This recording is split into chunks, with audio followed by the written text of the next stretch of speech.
وحشتوني قوي. اللي اول مره يشوفني انا رغدان. ايه رايكم النهارده نعمل وصفه من الوصفات الخطيره المميزه الشيك كده في نفسها، طبق بيتقدم في المطاعم.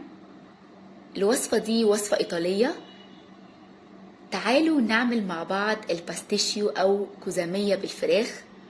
المكونات بتاعت الوصفه دي متناغمه قوي قوي مع بعضها، وكمان مكوناتها بسيطه قوي. بصوا انتوا لازم تجربوها عشان هي تجنن وبجد تستاهل التجربة. يلا بينا اقول لكم انا عملتها ازاي، بس يا ريت الاول نصلي على النبي عليه افضل الصلاة والسلام، وكمان ما تنسوش تعملوا لايك. اول حاجة كده في طاسة على النار حطيت معلقة زيت وحطيت نص معلقة زبدة، وانا استخدمت صدور فراخ متقطعة مكعبات صغيرة.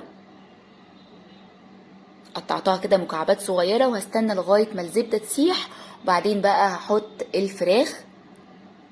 هحط بقى التوابل، حطيت معلقة او معلقة ونص كده من بودرة الثوم، وحطيت معلقة صغيرة فلفل اسود، معلقة صغيرة بابريكا، ومعلقة كركم، و3 معالق صويا صوص.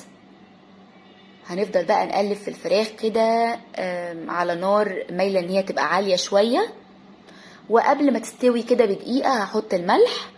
وكده الفراخ استوت، هنركنها بقى على جنب. هنعمل بقى البشاميل بتاعنا.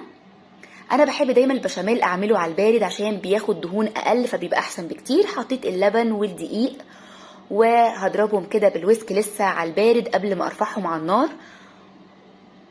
بعدين بقى هحطهم على النار، ولما تسخن جامد هحط بقى ربع معلقة فلفل اسود، وهحط ملح، وهحط مكعب شوربة خضار، وهنرجع تاني نضرب بالويسك وما نوقفش كده عشان البشاميل ما يكلكعش. وبعدين قبل ما يغلي هنحط بقى معلقة ونص كده من الزبدة. البشاميل على البارد بيطلع مظبوط جدا وبياخد دهون اقل. كده كمان البشاميل كان جاهز. هجيب بقى الطواجن اللي انا هعمل فيها الباستيشيو او الكوزامية، ندهنها زبدة كويس. وكده بقى كل حاجة عندي جاهزة واستوت، فهنركب بقى الكوزامية كده.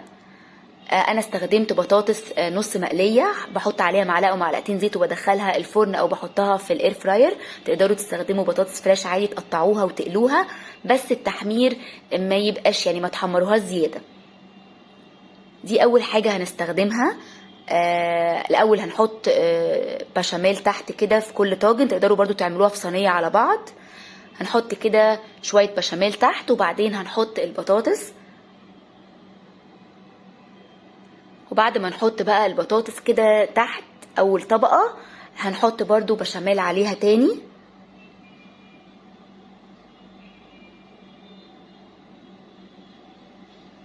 هحط بشاميل على البطاطس بس خلاص مش هزود قوي يعني، عشان لسه برضو هنحط بشاميل اخر طبقة. طبعا الفراخ كانت استوت بقى. هنحط اللير او الطبقة بتاعة الفراخ. هنوزع الفراخ بقى فوق البطاطس والبشاميل.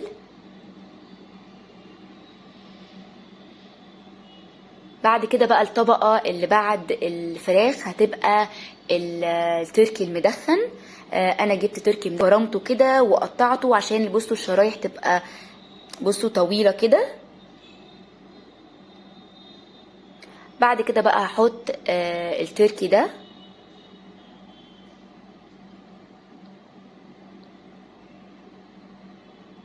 بعد كده بقى هحط شوية جبنة موتزاريلا كده، شوية مش كتير، لسه هنحط فوق الوش شوية.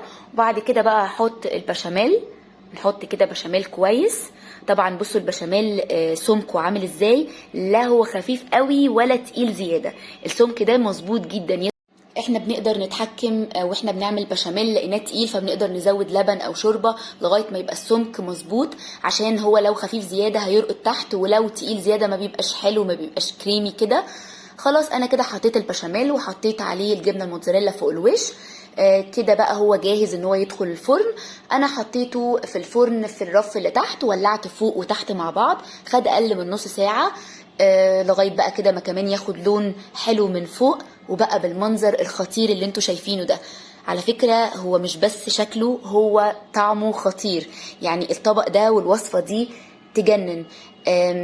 المكونات اللي فيها التركي مع البطاطس مع الصوص البشاميل مع الجبنة، بجد الكومبينيشن بتاعت الحاجات دي مع بعض يعني متناغمة جدا. فبرضو زي كل مرة مش هقول لكم يا ريت تجربوها، انا هقول لكم لازم تجربوها عشان هي تستاهل فعلا التجربة. وبكده يكون الفيديو خلص، يا رب يكون عجبكم. لو عجبكم ما تنسوش تعملوا لايك وسبسكرايب لو مشتركتوش في القناة. بحبكم قوي وهتوحشوني قوي. باي باي.